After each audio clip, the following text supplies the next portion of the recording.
So, you got into Destiny.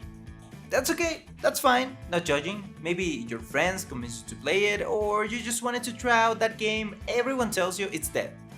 You know, for the memes. You play Forsaken, Avenge K, play Shadowkeep, went to the moon, slapped some Hive, and found a new Dorito flavor. Then you play Beyond Light, find Stasis, turn Aramis into an icicle, and become toxic in the Crucible. Now you wanna play the best PvE content Destiny has to offer. The content that makes Destiny unique. You wanna do raids. So you head to the LFG, you find yourself a team, and you guys are just ready to blaze through it, but things don't go just as planned.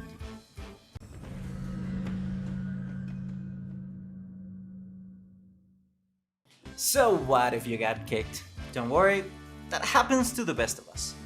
But now, you may be asking around which weapons are good for raids, right? And maybe you got this answer. Just get Anarchy. But you see, Anarchy is a weapon that can only be obtained with a thing called Spoils of Conquest. 240 of those. And how do you get that? By doing raids. Now, before you uninstall, hear me out. You don't need Anarchy for good DPS, but you do need the right gear. I'm Apollo, and in this series, I'm gonna tell you all you need to know to start raiding in 2021. From easy to obtain weapons, gear, mods, classes, LFE strats, and more, so you can go from LFE scrub to Raid Sherpa in no time. In this episode, we'll talk about weapons you should have before setting foot on any raid. All these weapons are fairly accessible, and most of them don't even rely too much on RNG to get. So let's start with the exotics. Xenophage. Xeno is a great all-around exotic heavy machine gun that fires high damage explosive rounds, but also very slowly, so think of it as a really heavy sniper. Xeno is a go-to weapon for at least one encounter in multiple raids. It's great for the first encounter of Deepstone Crypt and the Oracle's encounter in Vault of Glass. It's also awesome when you need to deal high DPS on enemies that have no crit spot, because it doesn't deal crit damage on its own. Xeno was introduced in Shadowkeep and can be obtained through an exotic quest. This means it's a guaranteed drop, no RNG involved. Just find a guide on the quest and go get it. The Lament. A sword meets chainsaw. What's not to love about that? The Lament exotic heavy sword is the go-to close quarters high burst damage option for many encounters. It's so strong that's even able to kill most champions without using the respective mods. Also comes out of the box with anti-barrier rounds, edge, whatever. It can penetrate buried champion shields. The Lament has become a must-have weapon for Aatrox 1, an encounter in Deepstone Crypt, and you can honestly use it on many encounters across other raids. A basic rule of thumb is, if you can get close enough to use it and survive, it probably isn't a bad idea to try it. Just make sure you learn the proper combo for optimal DPS though. It looks something like this. The Lament can also be obtained through an exotic quest, but this time from Beyond Light. So put on your best Stasis build and go grab it. Again, no RNG, guaranteed. Witherhoard. Witherhoard is basically a mini Anarchy. It's the only grenade launcher apart from Anarchy able to deal damage over time. It's insanely good because you are effectively able to deal damage with two weapons at the same time. You shoot Witherhoard once and swap to another weapon to deal DPS with it. It also is amazing for dealing with adds, so it's very versatile. It pairs very well with high DPS legendary weapons, which we'll discuss later. Witherhoard can be obtained from the Monument of Lost Lights in the tower, another guaranteed drop. You only need to farm the materials and buy it. The hardest one to come by is the Exotic Cipher. However, you can get one for free on each track of the Season Pass, or by doing Sir's quest every weekend. Deathbringer. This exotic rocket launcher has everything I love about an exotic. Unique mechanics, insane aesthetics, huge damage, and great lore. It's actually a song of death made into a gun. Nuts. Recently, rocket launchers in general received a buff, and in Season 15, Bungie introduced its Catalyst, which makes it way easier to use and making it a practical option for DPS.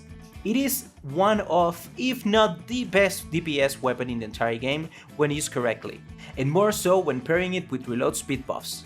We'll talk about these other ways of increasing DPS in a later episode of the series, so do your thing with the subscribe button and notification bell to get notified when that's out. So how do you use it? You wanna shoot the rocket and hold your trigger until it's above your target, then release, and the rocket will explode into many projectiles that will fall and track. For max DPS, you want those projectiles to travel a bit before connecting. It takes some practice, but once you get it down, it's an incredible gun and very fun to use. Deathbringer comes from an exotic quest in Shadowkeep, so go and get it. Again, no RNG involved. Now let's talk about legendaries. With all those amazing exotics in your arsenal, you need to find the proper weapons to pair them with. I'll give you multiple options to grind for, so you find the ones that suit your playstyle and time, because some of these depend more or less on RNG to get an effective roll. Extraordinary Rendition. This kinetic SMG from Season 14 is amazing for ad clear. You wanna roll with Frenzy and a magazine or reload perk. Overflow, Subsistence, even Surplus are great rolls to pair it with. The great thing about this gun is that you can currently target farm it in the Battlegrounds activity and focus Umbral engrams at the helm to get a great roll. The Aikilos SMG. This weapon is the staple of PvE primaries, and has been for quite a while now. It has the ability to generate Warmind cells when paired with specific mods, but even taking that away, a roll with Subsistence and almost any other perk is great for clearing ads. The downside of this weapon is that it is a world drop. This means it can drop from anything, so there is no current way of target farming it. However, there are some alternatives. Banshee44 can sell it starting on Season 15, this season. His inventory rotates weekly, so make sure to visit him frequently to see what he's selling. Also buy any mod he and pt1 are selling if you don't have them, those rotate daily, and trust me, you'll thank me later. Chroma Rush. This kinetic auto rifle was introduced this season, Season 15. The role you want is Subsistence and Rampage. Also Feeding Frenzy and Kill Clip can work very well.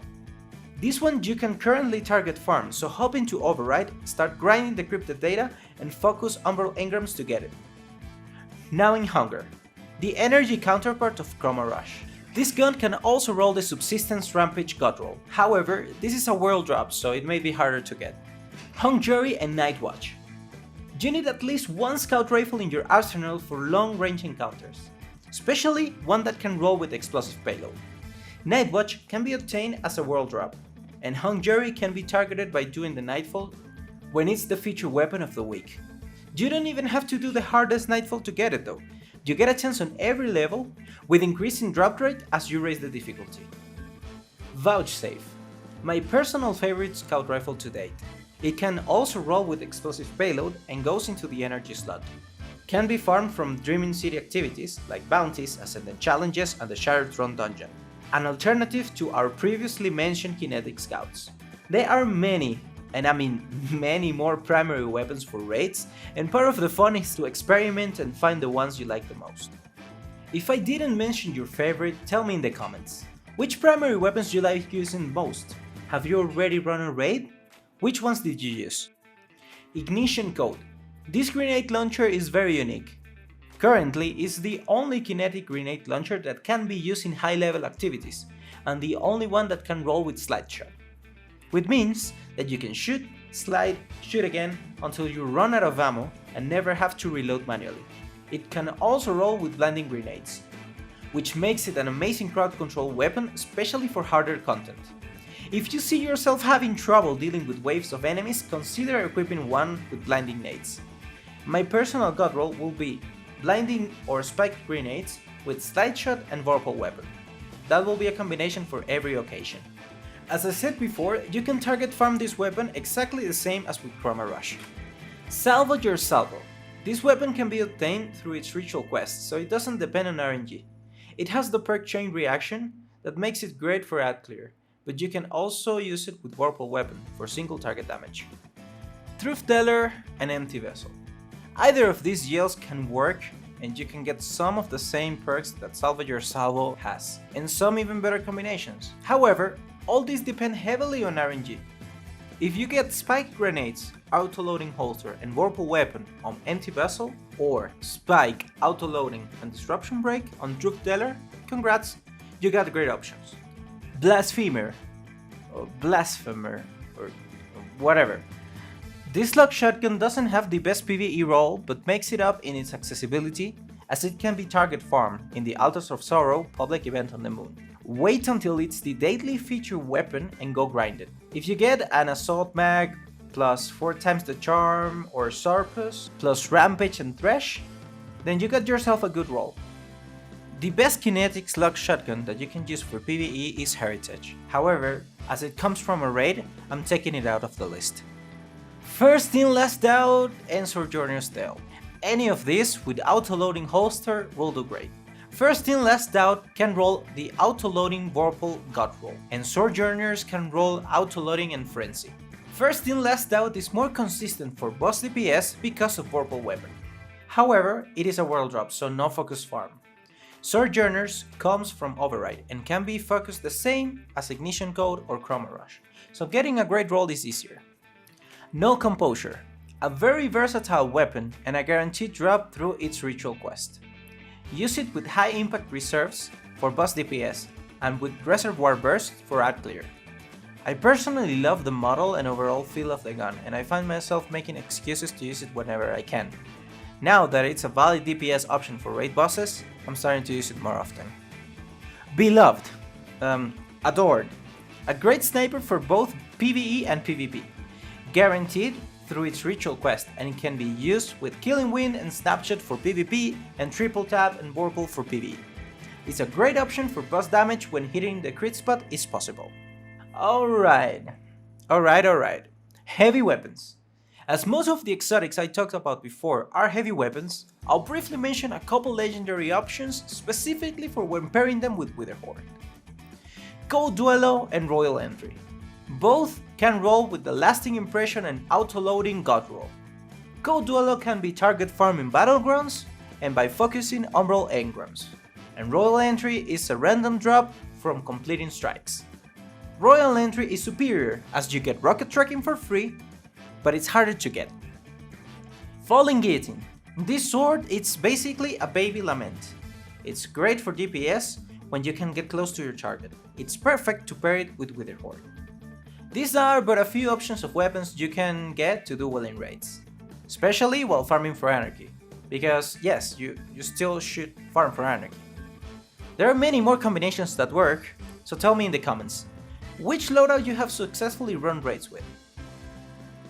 I hope you find this useful, and in following episodes I'll be talking about armor, mods, abilities, and popular LFG strats for each raid, so stay tuned for more.